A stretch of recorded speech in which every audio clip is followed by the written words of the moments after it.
Hello everyone, welcome back to my channel. আশা করছি সবাই ভালো আছো।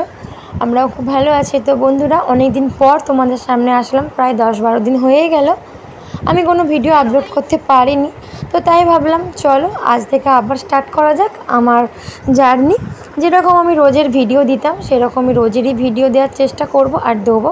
এখন যেহেতু দেশে আছি, আর দেখো আমরা ট্রেন জার্নির ভিডিওটা তোমাদের সঙ্গে শেয়ার করলাম যে আমরা বম্বে থেকে কলকাতা যাওয়ার জার্নিটা তোমাদের সঙ্গে শেয়ার করলাম দুটো বাচ্চা নিয়ে। তো বন্ধুরা, অতটাও কিন্তু সহজ নয় বম্বে থেকে কলকাতা জার্নিটা।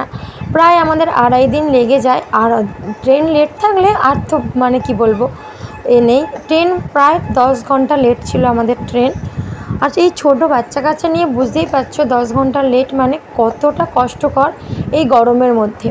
আর আমরা দেখো রোডের ধারেই বসেছিলাম, আর ভেতরে ঢুকিনি, কারণ ট্রেন যেহেতু দেয়নি সেই কারণে আমরা আর ভেতরে যাইনি। এই বাইরেতে একটু হাওয়া দিচ্ছিলো, এইখানেই বসে বসে সবাই টাইম পাস করছিলাম। আমরা আসছি আর আমার একটা জায়েরা আসছে, তো সবাই মিলে আমরা একসাথেই সবাই বসে আছি। বসে বসে গল্প হচ্ছে, নাস্তা করা হচ্ছে, এই সবই হচ্ছে।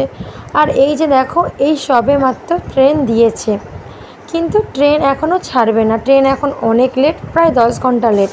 আর দেখতেই পাচ্ছ ছোটো বাচ্চা কাচ্চাকে নিয়ে এই নোংরার মধ্যে কী আর করা যাবে, একটা ওড়না বিছিয়েই বসিয়ে রেখে দিয়েছি। তারপরে তখন বাজে প্রায় 10:30। আমাদের যেহেতু রাতের ট্রেন ছিল 8টায়, তো ট্রেন তো লেট বললাম। 10:30 বাজে, তখন আমরা খেতে লেগে গেছি।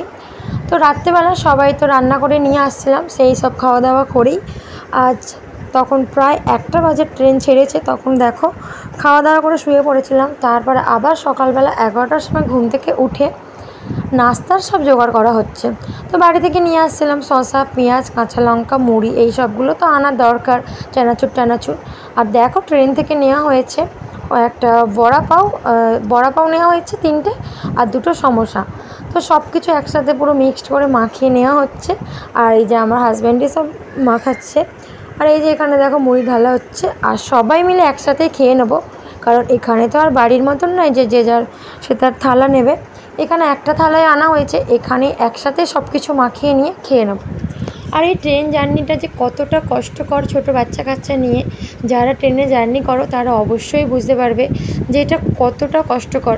একারা তবু কিছু মনে হবে না, আর এই ছোটো বাচ্চা কাচ্চা নিয়ে এত পরিমাণে ওরা বিরক্তি করছে, কোথাও যাওয়ার জায়গা পাচ্ছে না, খেলার জায়গা পাচ্ছে না, সেই জন্য না ওদেরও ভালো লাগছে না। আর এই যে দেখো তোমাদের সঙ্গে একটু বাইরের দৃশ্যটা শেয়ার করলাম। প্রচণ্ড কিন্তু গরম, যেহেতু আমাদের এসি টিকিট ছিল সেই কারণে আমাদের কিন্তু অতটা গরম অনুভব করতে পারিনি। আর বাইরে দেখতেই পাচ্ছ কতটা গরম। আর এই যে দেখো দুপুরবেলা আমরা একটা কাঁচা আম নিয়ে আসছিলাম, সেই কাঁচা আমটারই এখন মাখা করব। আর দেখো করেও নিয়েছি। এই দুপুরবেলার টাইমে এই কাঁচা আমটা খেতে কিন্তু খুব ভালোই লাগবে। আর এই যে তারপর দেখো বিকালের দিকে একটা কিন্তু গুহার ভেতর দিয়ে যাচ্ছি, ওপরটা পাহাড় আছে আর এদিকটা একটু গুহা মতো, বেশ দেখতে কিন্তু খুব ভালোই লাগছে এখানটা দেখো। তারপরে দেখো কোনো একটা স্টেশনে চলে আসলাম, এখানে এখন ট্রেন দাঁড়াবে, তো এখান থেকে এখন খাবার উঠানো হবে। তো ট্রেনের ক্যান্টিন থেকে আজকে আপাতত খাবার নেওয়া হয়নি, আজকে বাইরে থেকেই খাবার নিয়ে টেস্ট করে দেখবো সবাই যে কীরকম। দেখো এখানে খাবার। আর বন্ধুরা, প্রায় আমাদের 3 দিন টাইম লেগেছে, তো তারপর বাড়ি ফিরলাম। তো চলো বন্ধুরা, বাই, আজকের মতন। আবার কালকে আসছি নতুন একটা ভিডিও নিয়ে। এবার কিন্তু সব সুন্দর সুন্দর ভিডিও তোমরা পাবে। তো চলো, বাই।